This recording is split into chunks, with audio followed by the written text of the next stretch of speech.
Hey guys, I'm Kyle. In today's video, I'm going to show you how to deactivate your Instagram account. So let's get started.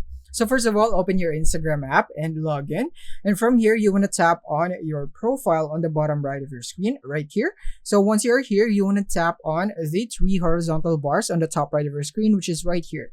So tap on that. And from here, tap on Account Center. And now tap on Personal Details right here. And now from here, you want to go for account ownership and control. And from here, you want to go for deactivation or deletion.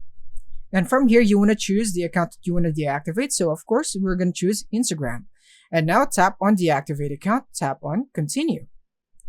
And from here, all you have to do is provide your password and follow the on-screen prompts. And then after that, you are on your way to deactivating your Instagram account.